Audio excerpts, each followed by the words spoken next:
अस्सलाम वालेकुम। कैसे हैं आप सब लोग? आई होप आप सब बिल्कुल ठीक होंगे। अल्हम्दुलिल्लाह मैं भी बिल्कुल ठीक हूँ। आप सब ने मशहूर ज़माना कहावत तो सुनी होगी, लौट के बुद्धू घर को आए। और अगर न्यू स्टाइल में बोला जाए तो बैक टू रियलिटी। ठीक है जी, तो हम आ गए हैं घर, अपने काम पे लगेंगे। जो काम हम करके गए थे वही काम दोबारा से स्टार्ट करेंगे। हो गई बहुत मौज मस्तियाँ, आराम हो गए बहुत। अब वही अपनी घर की ज़िम्मेदारी संभालेंगे। चलो जी, कमर बांधते हैं, अपने काम शुरू करते हैं। पहले ये बैग की अनपैकिंग करनी है, क्योंकि ये सर पे खड़े होते हैं, ऐसा लगता है कोई पहाड़ ना सर पे आपके रखे हुए हैं। जब तक बैग अनपैक ना हो जाए ना, सुकून ही नहीं मिलता है। अरे रुकें ज़रा, बैग तो अनपैक हो ही जाएंगे, लेकिन ऐसा कैसे हो सकता है कि हम पाकिस्तान से आए और हमारा हॉस्पिटल का चक्कर ना लगे। ऐसा पॉसिबल ही नहीं है कि हम पाकिस्तान से आए और हम हॉस्पिटल ना जाएं अगले दिन या उसके 2-3 दिन बाद। मतलब बच्चों के लिए नहीं तो हम दोनों मियाँ बीवी में से किसी को हॉस्पिटल जाना पड़ जाता है। फ़िलहाल तो हम लेके जा रहे हैं शांजू को यहाँ हॉस्पिटल। शांजू की ना हमने सुबह अपॉइंटमेंट बुक करवा ली थी, तो हम इसको टाइम पे लेके पहुंच गए थे शाम में, ताकि हमें आसानी हो जाएं और डॉक्टर को दिखा दें। तो हम अल्हम्दुलिल्लाह यहाँ टाइम पे आ गए थे। इसका जो फ़ीवर वगैरह पहले से चेक करते हैं और वेट वगैरह वो हो चुका था। अब हम डॉक्टर के इंतज़ार में बैठे थे यहाँ पे। और जी यहाँ पे ना हॉस्पिटल में ये पूरा ना बच्चों वाला सेक्शन है। तो यहाँ बच्चों को अट्रैक्ट करने के लिए ना ये डमी रखी हुई हैं, मतलब डिफरेंट कंट्रीज़ की हैं, और उसके ड्रेसेस हुए हैं जो उनके ट्रेडिशनल ड्रेस होते हैं कंट्रीज़ के। तो उस तरह से ना ये पूरी डमी रखी हुई थी। तो बच्चे काफ़ी अट्रैक्ट होते हैं, मतलब बड़े बच्चे जैसे सामिया वाली एज के बच्चे। तो ये मैं सोचा आप लोगों को भी थोड़ा सा रिकॉर्ड करूँ।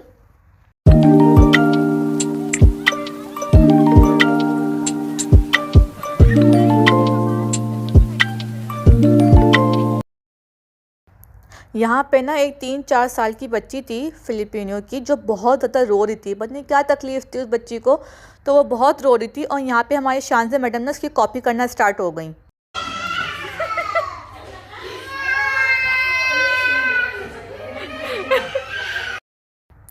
यहाँ पे डॉक्टर को दिखाने के बाद ना मैं बाहर आई, तो फिर यहाँ पे इतना अच्छा वेदर हो रहा था, तो मैं यहाँ पे ना फार्मेसी के सामने बैठ गई। और शांजू जो है वो मेरी गोद में सो गई थी, और सामने यहाँ अपना खेल रही है आराम से।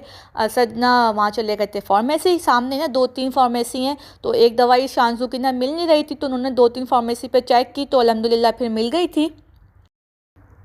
फिर उसके बाद जी हम चले गए थे ग्रॉसरी करने। मतलब आप पाकिस्तान से थके हुए आओ, बच्चे बीमार हो जाएं, आपको घर भी देखना है, तो ना बड़ी याद आती है सबकी, स्पेशली जो पाकिस्तान में बड़े होते हैं, जैसे अम्मी हो गई, सास हो गई, इन लोगों की। क्योंकि ये ग्रॉसरी और इस तरह की ज़िम्मेदारी ना उनकी होती हैं कि भाई ख़त्म हो गई तो देखना है, कुछ लाना है बाज़ार से। और यहाँ पे जब आप हो ना, तो आपको सब काम खुद करने पड़ते हैं। हॉस्पिटल भी बच्चों को खुद लेके जाना पड़ता है, ग्रॉसरी भी खुद करनी पड़ती है। पाकिस्तान में ना ज़रा जब आप सबके साथ हो, आपको ये बड़ी सहूलत होती है कि ये ज़िम्मेदारियाँ आपकी पड़नी होती हैं, ये सारी बड़ों की ज़िम्मेदारियाँ होती हैं।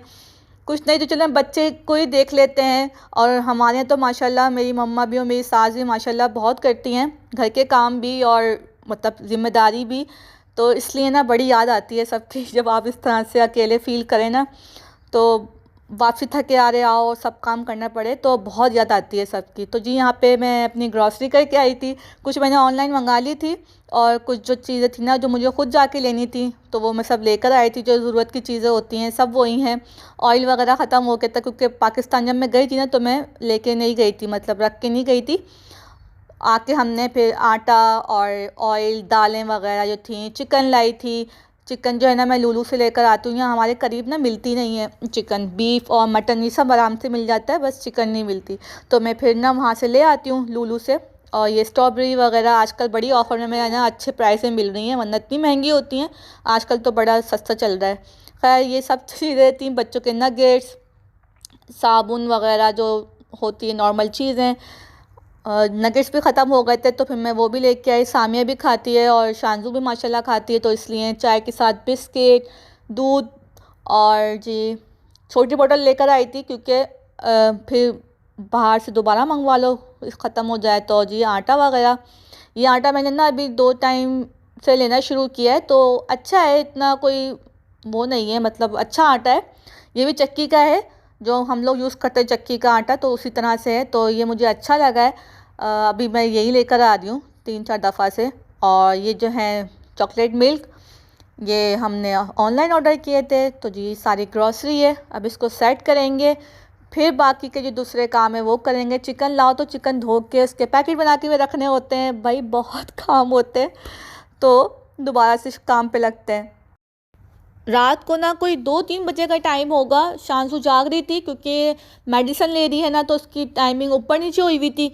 तो मैंने सोचा चले जाग रही, इसको जागने देती हूँ। उसको मैंने मोबाइल दिया ताकि ये सुकून से थोड़ी देर बैठे और मैं अपना सामान अनपैक कर लूँ, क्योंकि ये सर पे ना पहाड़ की तरह लटके हुए होते हैं बैग अनपैक करने के लिए। जाते वक्त तो आप खुशी खुशी बैग पैक कर लेते हैं, लेकिन वापसी आके ना अनपैक करने में ना बड़ी कोई जान जा रही होती है कि इतना कोई मुश्किल काम लग रहा होता है बैग को अनपैक करना, लेकिन करना भी लाजमी होता है। तो मैंने सोचा जाग रही चलने ये काम तो निपटाएं।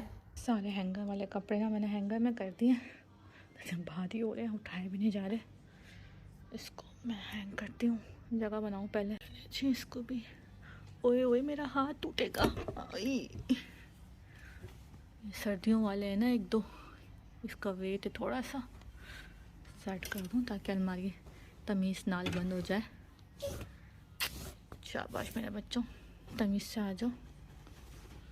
चलो जी, हैंगर वाले हैंग हो गए। अब बाकी फोल्ड वाले जो हैं वो दूसरे कबर्ड में जाएंगे।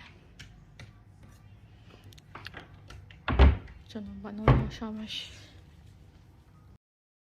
यहाँ मैंने हैंगर वाले कपड़े आपने देखा होगा वो हैंगर में करके आराम से अलमारी में हैंग कर दिए। अब जो फोल्ड करके रखने वाले हैं ना, जो घर पहनने वाले हैं, वो दूसरे कबर्ड में जाएंगे, तो मैं उनको दूसरे कबर्ड में रखूँगी। और ये जो है मैं न्यू स्टिच करवा के लाई हूँ, ये इंशाल्लाह आप लोगों को दिखाऊंगी। और बाकी जो ये सारे हैं दूसरे कबर्ड में जाएंगे, इनको सेट करते हैं। मेकअप है, लेंस वगैरह हैं, दूसरी चीज़ें हैं, ज्वेलरी, कितना सामान होता है लड़कियों का, वो सब इंशाल्लाह वो मैं अनपैक करती हूँ, आपके सामने दिखाऊंगी कैसे रखे।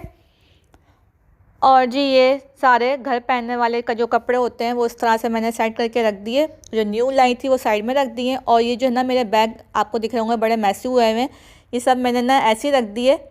ये चेयर पे चढ़ के ना ऊपर फिर साइड होंगे, क्योंकि मेरा हाथ वहाँ तक पहुँचता नहीं है और चेयर पे अभी मेरे पर चढ़ने का टाइम नहीं था, तो मैं इसलिए आपको दिखा रही हूँ कि कुछ कुछ मैसी भी हो जाता है, बंदा कितना करे। तो मैं बाद में करूँगी ये वाला काम। और ये बैग खाली हो गया है, इसको फेंकेंगे ऊपर कबर्ड में ताकि थोड़ा सफाया लगे। कपड़े सेट करने के बाद ना मैंने मेकअप पाउच खोला अपना, क्योंकि इसमें भी पूरा मेकअप था। शादी की वजह से इतना सारा मेकअप लेके गई थी मैं, वरना मैं इतना लेके नहीं जाती, लेकिन शादी थी और मैं हर दिन खुद ही रेडी हुई थी, तो इसलिए मैंने सारा मेकअप लेके जाना भी ज़रूरी था। तो मैंने सोचा चलें भाई ये भी उठा के रख दूँ, इसमें ये इतनी महंगी महंगी पैलेट्स हैं, कहीं बच्चों के हाथ लग गई ना, कहीं इसका कबाड़ा ना हो जाए, तो इसलिए मैंने कहा हाथ के हाथ ना मैं उनको जगह पर सेट करके रख दूँ। तो मैं वही कर रही थी, निकाल रही थी सारा सामान तमीज़ से रखने के लिए। और जी अल्हम्दुलिल्लाह मेरा मेकअप भी यहाँ पे सब सेट हो गया है।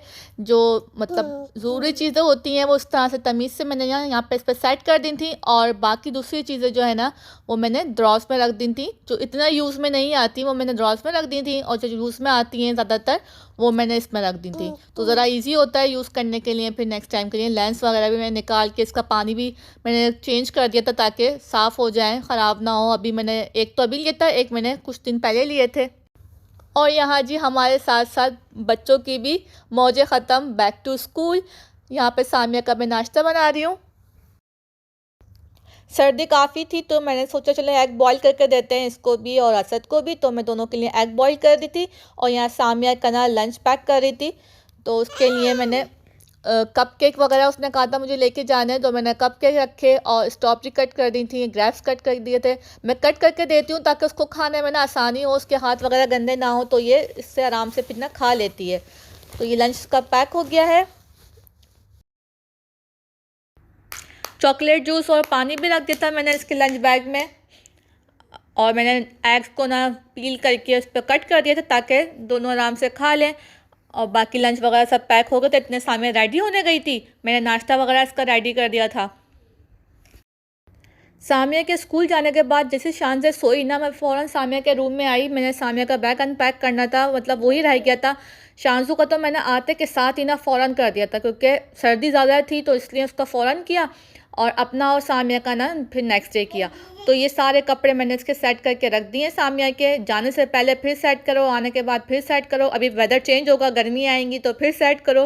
कबर्ड ही सेट करते रहो, मतलब ना बच्चों के तो होते ही रहते हैं। अपने तो मेरे सर्दी गर्मी के इतने कोई होते ही नहीं है, गर्मियों के ज़्यादा होते हैं। बच्चों का होता है कि भाई सर्दियों के और गर्मियों के फिर चेंज करने पड़ते हैं, तो अभी सर्दियों के सारे सेट कर दिए। थोड़ा वेदर चेंज होगा फिर सब निकालने पड़ेंगे, फिर गर्मियों के चेंज करो, तो इसलिए जी थोड़ा टाइम लगता है बच्चों के साथ। और फिर शाम से भी उठ गई थी, फिर मैंने पहले इसको नाश्ता करवाया, फिर मैं कपड़े धोने लग गई थी क्योंकि कपड़े काफ़ी ज़्यादा थे। सामिया के, मेरे और शानजे के ना मैंने 3-4 दिन धोए नहीं थे पाकिस्तान में एंड के डेज़ में, क्योंकि सूखने का मसला भी था और ठंड, सबसे ज़्यादा ठंड बहुत थी, तो इसलिए मैंने धोए नहीं। मैंने कहा कि अपने घर जाके ना आराम से धोएंगे।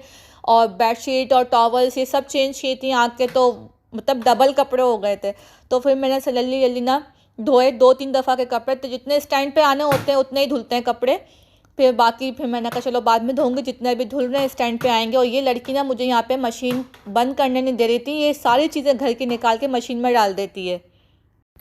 काम करते करते ना टाइम का पता ही नहीं चला और सामिया के आने का भी टाइम हो गया, तो मैं यहाँ नीचे आ गई थी शांजू को लेके, ताकि ये भी थोड़ा सा ना खेल ले, क्योंकि वैसे शाम में बाहर लेके जाना होता ही नहीं है बच्चों को। रूटीन ऐसी हो जाती है, फिर सामिया स्कूल से आती है, फिर पढ़ती है स्कूल का, और फिर कुरान पाक, तो मतलब उसी में मगरिब हो जाती है। भी मेरे घर के काम होते हैं, तो इसलिए ना फिर पॉसिबल ही नहीं होता कि बच्चों को मैं बाहर लेके निकलूँ। असद का भी अपना ऑफिस वगैरह का इतना काम होता है, तो वो भी लेके जा नहीं सकते। तो जी यहाँ पे सामिया आ गई थी, तो उसने कहा सैंडविच बना दो। मैंने उसको इतना कहा कि भाई रोटी खा लो, पराठा खा लो, नहीं इसको सैंडविच खाना था, उसके लिए सैंडविच बनाया। आई होप आप लोगों को अच्छा लगा होगा आज का व्लॉग, तो प्लीज़ लाइक कीजिएगा, सब्सक्राइब कीजिएगा मेरे चैनल को। फिर मिलेंगे नेक्स्ट वीडियो में। अल्लाह हाफिज़।